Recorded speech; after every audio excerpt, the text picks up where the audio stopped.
Relationship में understanding जरूरी है, ये बात हमको थियोरेटिकली पता है। प्रैक्टिकली समझते कैसे हैं? एक रिलेशनशिप में अंडरस्टैंडिंग का मतलब क्या है? उसको समझाना, उसको समझना। हम यही नहीं करते हैं जब भी लड़ाई होती है, हम समझाने की कोशिश नहीं करते हैं, अपने पॉइंट को प्रूव करने की कोशिश नहीं करते हैं, अपने आप को सही दिखाने की कोशिश नहीं करते हैं। सामने वाला भी तो यही कर रहा है।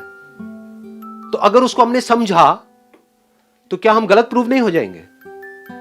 तो क्या हम गलत प्रूव होने के लिए तैयार हैं? तो हम अंडरस्टैंडिंग के लिए तैयार नहीं हैं। समझे? Understanding means rising above right and wrong, that is real understanding. जैसे कोई साइंटिस्ट है, किसी चीज को समझ रहा है तो उसको सही लगता है, किसी और को गलत लगता है, कोई थ्योरी है, तो अगर वो पहले से ही ये सोच करके उसको समझेगा कि मुझे जो लगता है वो सही है, तो क्या वो कुछ भी नया डिस्कवर कर पाएगा? वो समझ पाएगा उसको? कब समझेगा? जब वो सही और गलत को छोड़ करके आराम से उसको देखे। यानी जो अपना पॉइंट ऑफ व्यू है, अपना जो ओपिनियन है, उसको छोड़ करके आराम से उस सिचुएशन को समझे, रियलिटी को समझे, एक्चुअल में जो हो रहा है उसको समझे। यानी कि जो सामने वाला पर्सन हमारे साथ में है उसके बेसिक नेचर को अच्छे से समझ जाना, दैट इज अंडरस्टैंडिंग। उसके नेचर को अगर हम अच्छे से समझ जाएं कि अगर ये किया तो वहां से सामने से रिएक्शन आएगा ही आएगा, तो उस अंडरस्टैंडिंग के बेस पे आपने क्या कॉल लिया? ये क्यों उंगली करनी है बेकार में? ना? अगर इतनी सी बात हमको समझ आ जाए तो क्या हमारी रिलेशनशिप अच्छी हो सकती है? नहीं हो सकती है? हो सकती है। ये हम कब समझ सकते हैं? जब हम खुद को भी पूरी तरह से समझ जाए कि हम एक्चुअल में क्या हैं। अगर ये हम समझ सकते हैं तो ये समझने में हमको देर नहीं लगेगी कि हम में और उनमें कोई फर्क ही नहीं है। ऊपर ऊपर लेवल पे थोड़े बहुत डिफरेंसेस हैं, but deeply there is no difference. ऐसे ही मैं नौटंकी, ऐसे ही वो नौटंकी। ये बड़ी जल्दी क्लियर हो जाती हैं सारी की सारी चीजें। तो वहां से आपको पता लग जाता है what is right action in this particular situation. तो in majority of the cases जब भी आप एक्ट करोगे एक रिलेशनशिप में, in 99.99% of the cases it's going to be right action.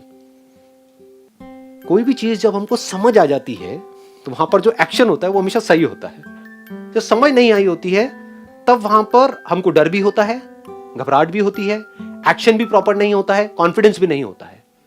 जैसे इस कमरे में मैं भी डार्कनेस कर दूं और आपको कहूं चलो बाहर निकलो, तो बड़ा डर डर करके निकलोगे ना, वो एक्शन में कॉन्फिडेंस होगा। बट अगर यहां पर रोशनी हो तो, जैसे अभी है, और अब आपको बोला जाए चलिए जी बाहर जाइए, फुल कॉन्फिडेंस है। तो what is this light and what is this darkness? Understanding is light and ignorance का मतलब हम समझते हैं ना, मतलब नॉन अंडरस्टैंडिंग। कोई चीज आपको नहीं पता, नहीं आती आपको करनी, फिर भी आपको बोला जाए करने के लिए। क्रिकेट आपको खेलना नहीं आता और आपको पिच पे उतार दिया जाए, 150 किलोमीटर की स्पीड पे बॉल आ रही है, खेलो, टूट फूट करके बाहर आओगे और क्या करोगे? हाँ, मरे पड़े होगे। यही हालत लोगों की लाइफ में हुई पड़ी है। मैं दिल से क्या चाहता हूं, आपके साथ ऐसा कुछ ना हो, इसीलिए इतनी मेहनत कर रहा हूं। नहीं तो ये समझाने वाला जो काम है ना, ये बड़ा ही गंदा काम है। ये सिंपल तरीका क्या है? एंटरटेनमेंट, जिसकी आप सब लोगों को दबा के आदत पड़ी हुई है। एंटरटेनमेंट देते रहो जी, बढ़िया है, बस हंसाते रहो, दिमाग मत लगवाओ। ना ना ना ना ना ना, इस सब की क्या जरूरत है? लाइफ बढ़िया तो चल रही है, वो सब सही है, सब सही है, सब सही है। वो तब तक सही होता है जब तक सब कुछ सही चल रहा होता है, फिर एकदम से जब खराब होता है तब आपको समझ ही नहीं आता क्या करूं। तो ये दिमाग लगाने वाला काम कब करना पड़ेगा? जब आपकी लाइफ में कोई प्रॉब्लम है तब, जब कोई प्रॉब्लम नहीं है तब। कोई प्रॉब्लम नहीं है तब। सोच के बोलो, कितने बोल रहे हैं कि जब कोई प्रॉब्लम नहीं है तब हमको अपनी अंडरस्टैंडिंग को बढ़ाने का काम करना है? कितने बोलते हैं कि जब कोई प्रॉब्लम है तब हमको अपनी अंडरस्टैंडिंग को बढ़ाने का काम करना है? दोनों टाइम। ज्यादा जरूरी कब है दोनों में से? पहले या दूसरे वाले केस में? कितने बोलते हैं पहले वाले में? ठीक है, कितने बोलते हैं दूसरे वाले में? हाँ, पहले वाले में अंकल आंटीज।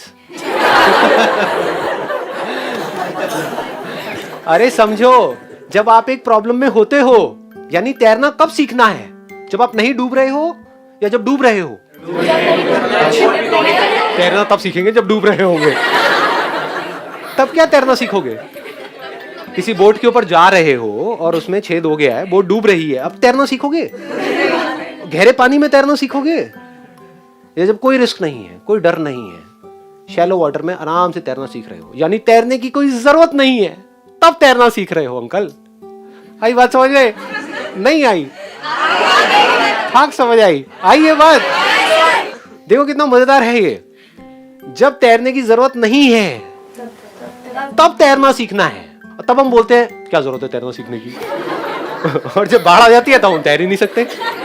तो जब आपकी लाइफ में प्रॉब्लम्स होती हैं तब तो आप इतने एंटैंगल्ड हो जाते हो अपनी लाइफ में, कंफ्यूज्ड हो जाते हो, डिप्रेशन में चले जाते हो, परेशान हो जाते हो कि उस वक्त आप इस हालत में नहीं होते कि आप मेरी इस बात को सुन सको। ये बातें जो मैं अभी इस लेवल की कर रहा हूं, यानी डीप में आप जा ही नहीं सकते, क्योंकि उस वक्त आप क्या कहोगे कि मेरे को ये सारी कचर पचर छोड़ो, मेरे को फटाफट से बताओ अभी मुझे क्या करना है कि नहीं? ऐसे ही हो रहा है। हाँ, यानी कि जब आपको कोई फिजिकली पेन है तब हेल्थ की बातें अच्छी लगती है सुनने में कि एक्सरसाइज करो, ये करो, वो करो, या आप कहोगे अभी तो मेरा सर फट रहा है, फिलहाल तो तू मुझे गोली दे भैया। सोचो, किसी डॉक्टर के पास आप गए और वो बैठ करके आपको लेक्चर देने लग जाए मेरी तरह कि अपनी हेल्थ पे काम करो, ये करो। वो कहेगा भैया एक मिनट, अभी फिलहाल मेरे हो रहा है सर में दर्द, और मत बढ़ाओ ये बातें करके, जो सर में दर्द हो रहा है उसकी गोली दो चुपचाप। है कि नहीं? तो सर दर्द की गोली क्या है? एंटरटेनमेंट। बड़ा मजा आता है, हंसते खेलते रहो, उल्टी सीधी वीडियोस देखते रहो, टाइम पास करते रहो, इधर उधर की बातें करते रहो, इसमें बड़ा मजा आता है। ये जो काम अभी मैं कर रहा हूं ये करने में बड़ा जोर लगाना पड़ता है मुझे भी, और आपको भी लगाना पड़ेगा अगर आप मेरे साथ साथ चलना चाहते हो तो। यानी अपनी अंडरस्टैंडिंग को बढ़ाना, ये समझना कि समझते कैसे हैं। This is the most important education, nothing is more important than this in a human beings life. जानवरों को इसकी जरूरत नहीं है, वो तो अपने बेसिक नेचर के हिसाब से चलते रहते हैं। ह्यूमन बीइंग्स को जरूरत है भाई। ये बात पकड़ में आ गई, मैं इसको सम अप कर देता हूं। अंडरस्टैंडिंग कैसे बढ़ाते हैं, क्लियर हुआ? किस वक्त? जिस वक्त लाइफ में कम से कम प्रॉब्लम्स है, या बेटर स्टिल कोई प्रॉब्लम नहीं है, लाइफ बढ़िया चल रही है, जब कोई प्रेशर नहीं है। हाँ, जब कोई प्रेशर नहीं है, जब कोई मेजर प्रेशर नहीं है। और अभी ये टाइम आपके लिए बिल्कुल परफेक्ट है। ये जो एज ग्रुप है, अभी आपको लगता है कि बहुत प्रेशर है, अभी कोई प्रेशर नहीं है। अभी तो प्रेशर आपको पता ही नहीं है कहते किसे है। जैसे जैसे लाइफ आगे बढ़ेगी तब समझ आएगा प्रेशर होता क्या है।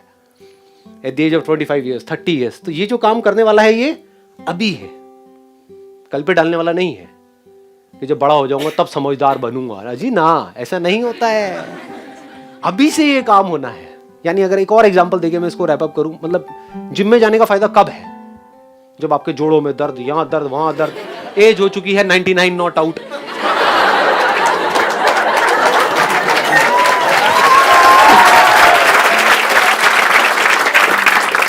तब जाने का सही टाइम है, या फिर at the age of 18 years, 19, 20, 25, what is the right time to go in a gym?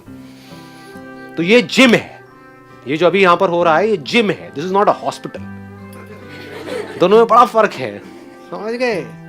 मेरा काम हॉस्पिटल वाला नहीं है। हॉस्पिटल वाला काम आपको मिलेगा और जगह पर, पूरी दुनिया में, एंटरटेनमेंट के नाम पर। बीमार हो, मूड खराब है, देखो अच्छा हो गया ना जी, वो भी मिलता है। मैं वो भी थोड़ा बहुत बीच बीच में डाल देता हूँ, ताकि एक होता है ना कि गोली अगर ज्यादा ही कड़वी होगी तब भी मजा नहीं आएगा, तो उस पर थोड़ा मीठा मीठा चढ़ा देता हूँ। नहीं, बीच बीच में थोड़ा बहुत हंसाता रहता हूँ आपको, लेकिन इस पे ज्यादा ध्यान मत दो। इसलिए मत देखो मेरे सेशंस के, भाई मजा आता है, किक मिलती है, मोटिवेशन मिलता है, गूज़बम्स आते हैं, हंसने को मिलता है, मूड अच्छा हो जाता है। अरे नहीं, ये सब करना है तो मूवीज देखो, गाने सुनो, और बहुत कुछ है करने के लिए, वो करो, है कि नहीं? तो मेरे सेशंस अगर एक्चुअल में देखने हैं, किस लिए देखने हैं? ये समझने के लिए कि समझते कैसे हैं।